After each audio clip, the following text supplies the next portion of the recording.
الحمد لله نحمده ونستعينه ونستغفره ونؤمن به ونتوكل عليه ونعوذ بالله من شرور أنفسنا ومن سيئات أعمالنا من يهده الله فلا مضل له ومن يضلله فلا هادي له ونشهد أن لا إله إلا الله وحده لا شريك له ونشهد أن سيدنا ونبينا ومولانا محمدا عبده ورسوله صلى الله تعالى عليه وعلى آله وصحبه وبارك وسلم تسليما كثيرا كثيرا أما بعد فأعوذ بالله من الشيطان الرجيم بسم الله الرحمن الرحيم الحمد لله رب العالمين الرحمن الرحيم مالك يوم الدين وقال تعالى اقرأ باسم ربك الذي خلق خلق الإنسان من علق اقرأ وربك الأكرم وقال النبي صلى الله تعالى عليه وسلم أتعجبون من غيرة سعد والله لأنا أغير منه والله أغير مني رواه البخاري أو كما قال رسول الله صلى الله عليه وسلم.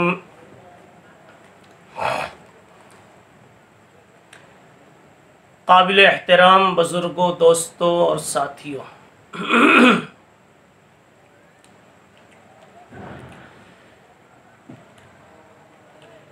اللہ جل جلالہ و عم نوالہ کے فضل و کرم سے اس وقت ہمارے اوپر ایسی گھڑیاں سایہ فگن ہونے والی ہیں، ان قریب وہ وقت ہمارے سامنے آ رہا ہے کہ سروں پہ ٹوپیاں نظر آنی شروع ہو جائیں گی، کئی ہاتھوں میں تسبیح بھی دکھنے لگے گی، گھروں میں پہلے سے زیادہ مصلے بچھائے جانے لگیں گے،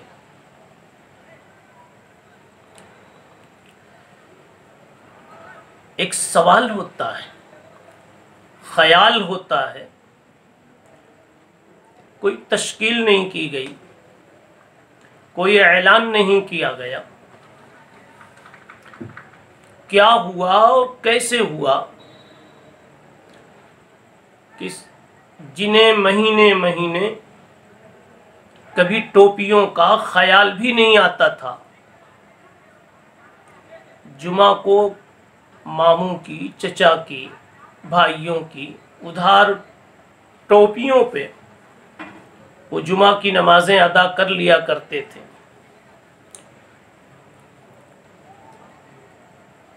آخر کس نے ان کو آواز دی،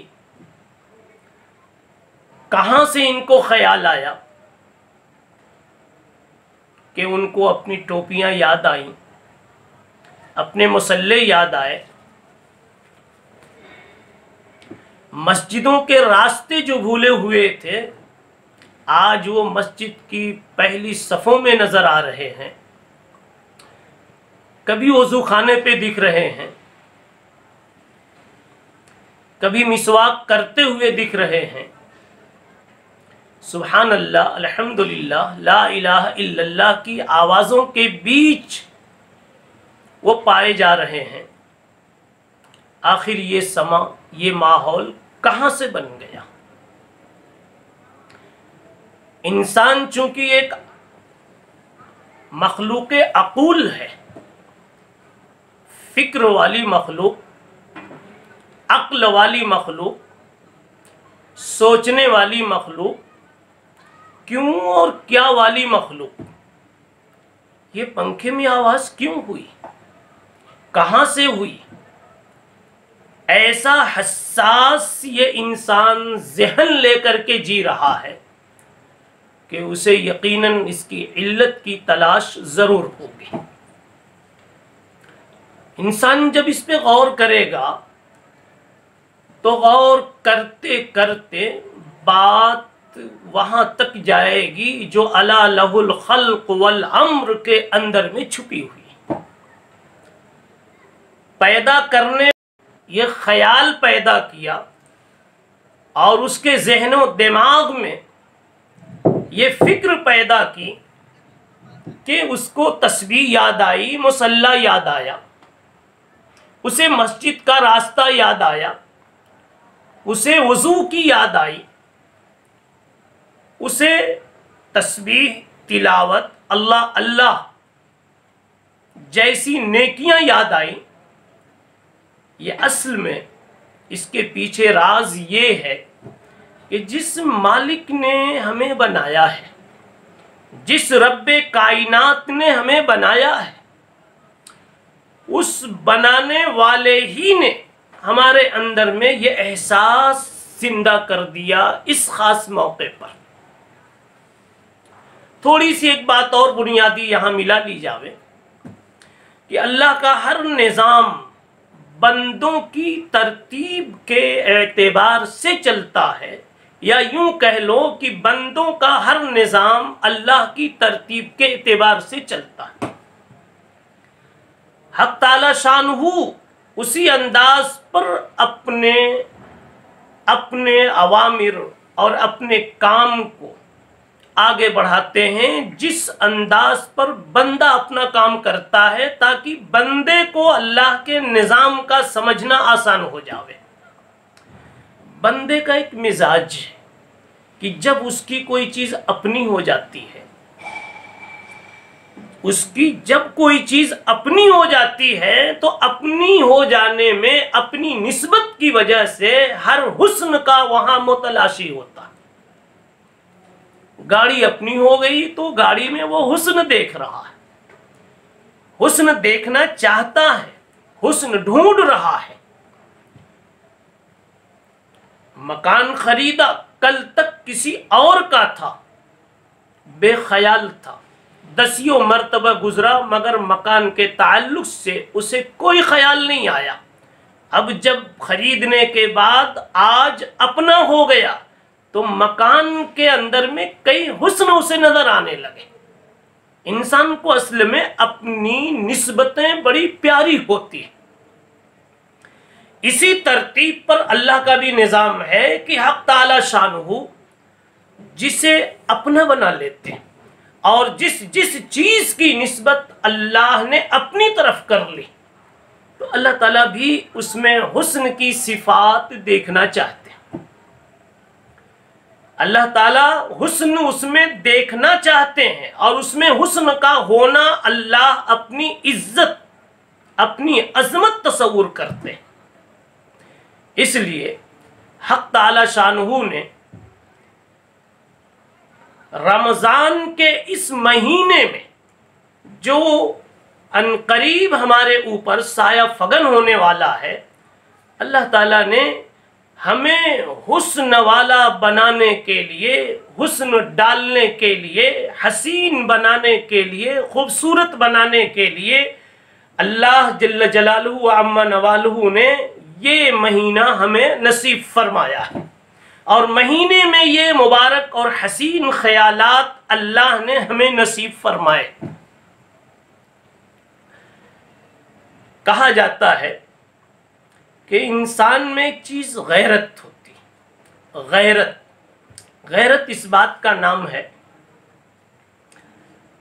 کہ آدمی کو اپنی عزت کا احساس ہو، اپنی نسبت کا احساس ہو، خودی کا احساس ہو۔ اس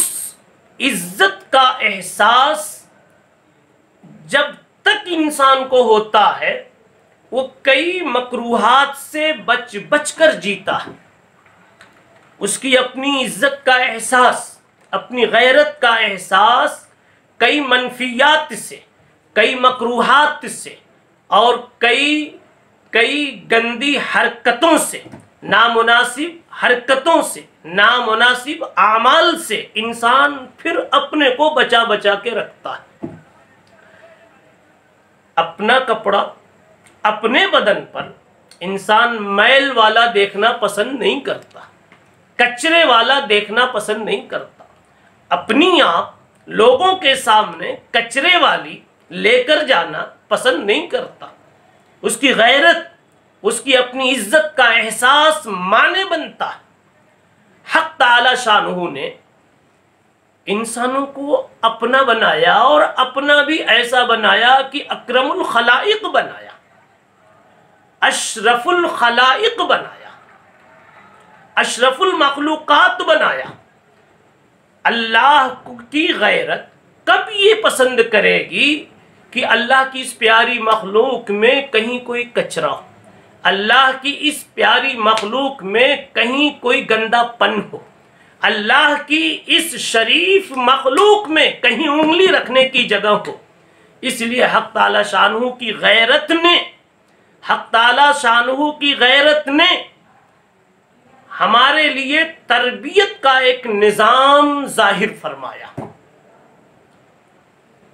حق تعالی شانہ کی اس غیرت نے ہمارے لیے تربیت کا ایک نظام ظاہر فرمایا کہ اللہ ہمارا ظاہر بھی سنوار دے اور اللہ ہمارا باطن بھی بنا دے۔ ہماری آنکھوں کو صحیح کرنے کے لیے، ہمارے بول کو صحیح کرنے کے لیے، ہاتھ پاؤں کے اعمال کو صحیح کرنے کے لیے اللہ نے یہ رمضان المبارک کا مہینہ نصیب فرمایا ہے۔ غیرت کی بات آئی تو میں تھوڑی دیر غیرت کو کھولنا چاہتا ہوں، اس لیے کہ یہ غیرت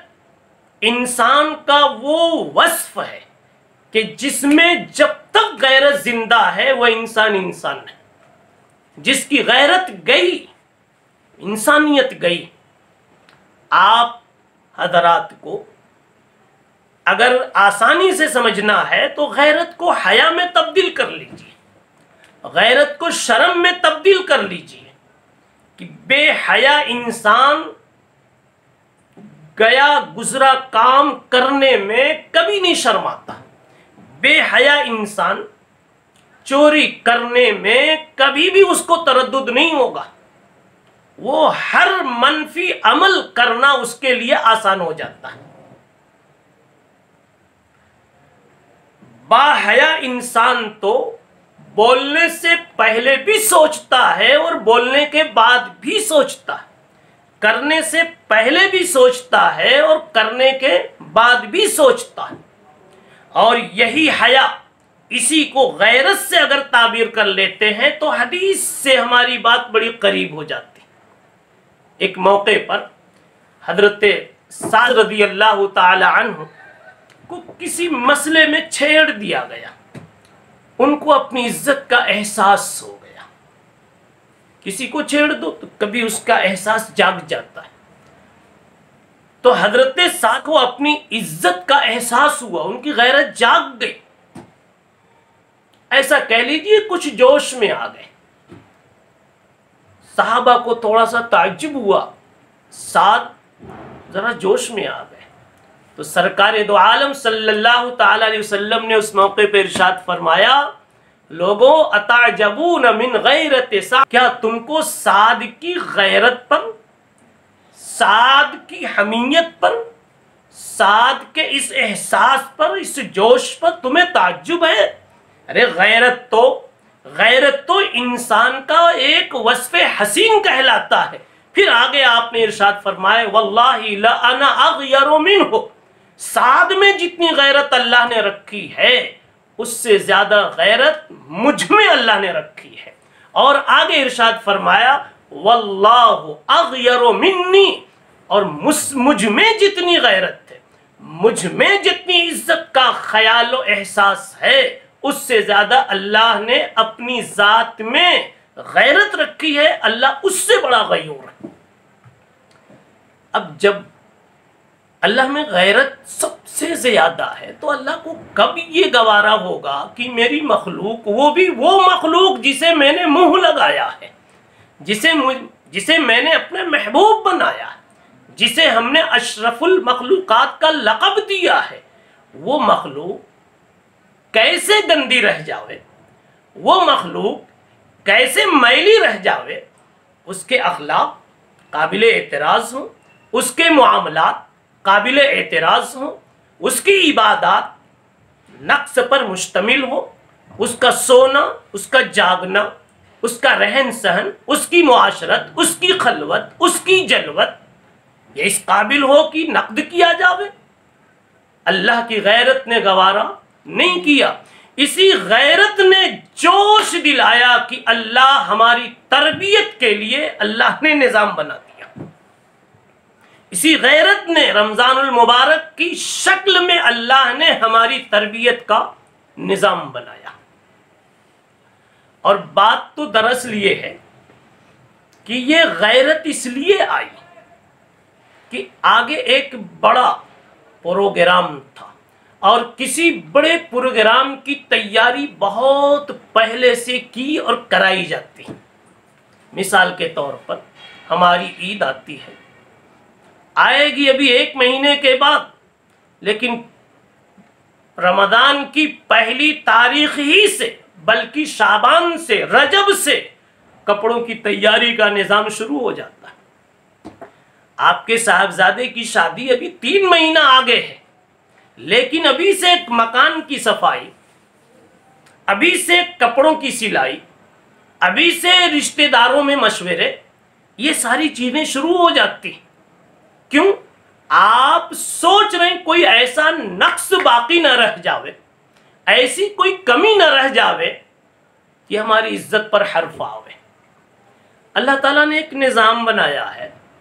کہ محرم الحرام سے مہینہ شروع ہوتا ہے، عربی مہینہ۔ ان عدت الشہور عند اللہ 12 شہرا، اللہ تعالیٰ کے ہاں 12 مہینے۔ محرم الحرام سے سال کی ابتدا ہوتی ہے، ذی الحجہ پر سال کی انتہا ہوتی، اور العبرۃ بالخواتیم کے اعتبار سے لاسٹ میں رزلٹ دیکھا جاتا ہے۔ اب اللہ جل جلالہ نے یہ دیکھا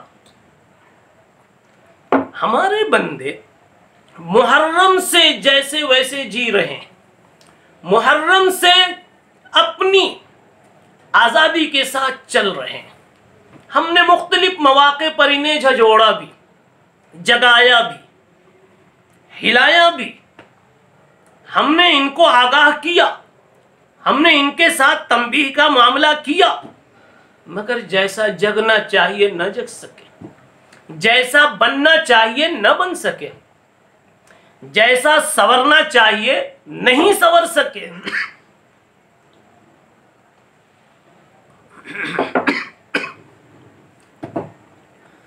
اب اللہ تعالیٰ یہ دیکھ رہے ہیں کہ اگر ہم نے اپنے ان بندوں کو، انسانوں کو ایسے ہی چھوڑ دیا تو ذی الحجہ کی آخری تاریخوں میں یہ گندے کے گندی رہ جائیں گے، میلے کے میلے ہی رہ جائیں گے۔ اس لیے ان کا جو رزلٹ آوے گا وہ میلوں جیسا ہوگا، کچروں جیسا ہوگا، ناکام انسانوں جیسا ہوگا۔ تو حق تعالی شانہ نے ہماری صفائی کے لیے رجب سے ہی 3 4 5 مہینہ پہلے سے اللہ نے ہماری صفائی کا، تربیت کا، تہذیب کا ایک نظام شروع کیا۔ چنانچہ جناب محمد الرسول اللہ صلی اللہ تعالی علیہ وسلم کے دل میں اللہ نے القاء فرمایا اور آپ نے دعا فرمائی، اللہم بارک لنا فی رجب، اللہم بارک لنا فی رجب و شعبان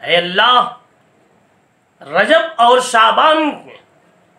اتنی برکت نصیب فرما کہ اللہ رمضان نصیب ہو جاوے۔ اللہ کا یہ ایک تربیتی نظام ہوا کہ اللہ تعالیٰ نے اپنے حبیب محمد الرسول اللہ صلی اللہ تعالیٰ علیہ وسلم کو بہانہ بنا کر، ذریعہ بنا کر پوری انسانیت کو یہ دعا سکھا دی کہ تمہیں بھی رجب میں یہ دعا اللہ سے مانگنی چاہیے۔ مانگو رجب میں، تاکہ رجب کی دعا کا ثمرہ رمضان میں ظاہر ہو جاوے۔ اللہم بارک لنا فی رجب و شعبان وبلغنا رمضان، اے اللہ رجب اور شعبان میں ایسی برکت کا نزول فرما کہ رمضان میسر آ جاوے۔ اس بہانے اللہ تعالیٰ نے دعا سامنے رکھ کر رمضان کا دینا طے کر دیا، اور رمضان میں اللہ نے اتنا جمایا، سجایا، بنایا کہ ہمارے بگاڑنے والے، ہم کو بگاڑنے والے جو اسباب تھے ان اسباب پہ مہر لگا دی۔ شیطان ہمارے نفس کو، اخلاق کو، اعمال کو، فکروں کو بگاڑنے والا، اللہ تعالیٰ نے اس کو قید کر دیا، جیسا کہ حدیث پاک میں فرمایا گیا کہ اذا کان اول لیلۃ من رمضان، جب رمضان کی پہلی رات ہوتی ہے، صفدت الشیاطین ومردت الجن، حق تعالی شانہ شیطانوں کو اور سرکش جنوں کو اللہ تعالیٰ قید کر دیتے۔ تو اللہ تعالیٰ نے نظام بنایا، شیطان کو قید کرنے کا نظام بنایا، نفس کو بھوکا رکھ کر کے نفس کی شرارتوں سے ہم کو بچانے کا۔ یہ اس لیے نظام بنایا کہ اللہ کو آگے یہ منظور ہے کہ رمضان کے بعد شوال سے لے کر ذی الحجہ تک یہ بندہ رمضان کے نورانی ماحول سے ایک مبارک چہرے کے ساتھ جیتا رہے، اور ذی الحجہ کی آخری تاریخیں اس کے اوپر اس طرح آوے کہ سیماہم فی وجوہہم من اثر السجود، کہ ان کے چہرے پر نورانی اثر ہو، ان کے چہرے پر ان کی طاعات کا اثر ہو۔ تو میرے بھائیوں، بزرگوں اور دوستوں، عرض یہ کرنا ہے کہ یہ رمضان کا مہینہ دراصل اللہ کی غیرت اور حمیت کا ثمرہ ہے۔ اللہ کو غیرت آئی، اللہ کو خیال آیا کہ انسان میری سب سے پیاری مخلوق ہے، ان کو صاف کرنا ہے، انہیں بنانا ہے۔ اب جب ان کو بنانا ہے تو اللہ تعالیٰ نے بنانے کے لیے رجب سے نظام شروع کر دیا، رجب سے میں دعا سکھلائی اور برکت رمضان تک پہنچائی، اور رمضان کی نورانیت کو حق تعالی شانہ نے ذی الحجہ تک کے لیے، آخری ذی الحجہ کی آخری تاریخوں تک کے لیے اللہ نے ہماری روح کو منور رکھنے کا نظام بنایا، تاکہ لاسٹ میں فرشتہ یہ کہہ سکے، لاسٹ میں فرشتہ یہ لکھ سکے کہ سال کا اختتام جب ان پر ہوا ہے تو یہ چہرے کے، دل کے، نفس کے، قلب کے، دماغ کے نورانی تھے۔ اب اس کے بعد میں تھوڑی سی بات ایک دوسرے رخ سے عرض کرنا چاہتا ہوں کہ بھئی یہ تو اللہ کی غیرت کا تقاضا تھا کہ اللہ نے غیرت دکھائی، اللہ نے حمیت دکھائی، اللہ نے جوش دکھایا، اللہ نے اپنائیت بتائی، تو اللہ نے تربیت کا نظام بنا دیا۔ لیکن ایک بات یہ بھی ہے میرے بھائیوں، کوئی بنانا چاہے، آپ اگر نہ بننا چاہیں تو رزلٹ کبھی کبھی صحیح وجود میں نہیں آتا۔ تو میں یہاں یہ عرض کرنا چاہتا ہوں کہ ایک طرف اللہ نے اپنی غیرت دکھائی تو ہمیں بھی اپنے آپ کو باغیرت ثابت کرنا ہے، بے غیرتی سے بچنا۔ سامنے والے نے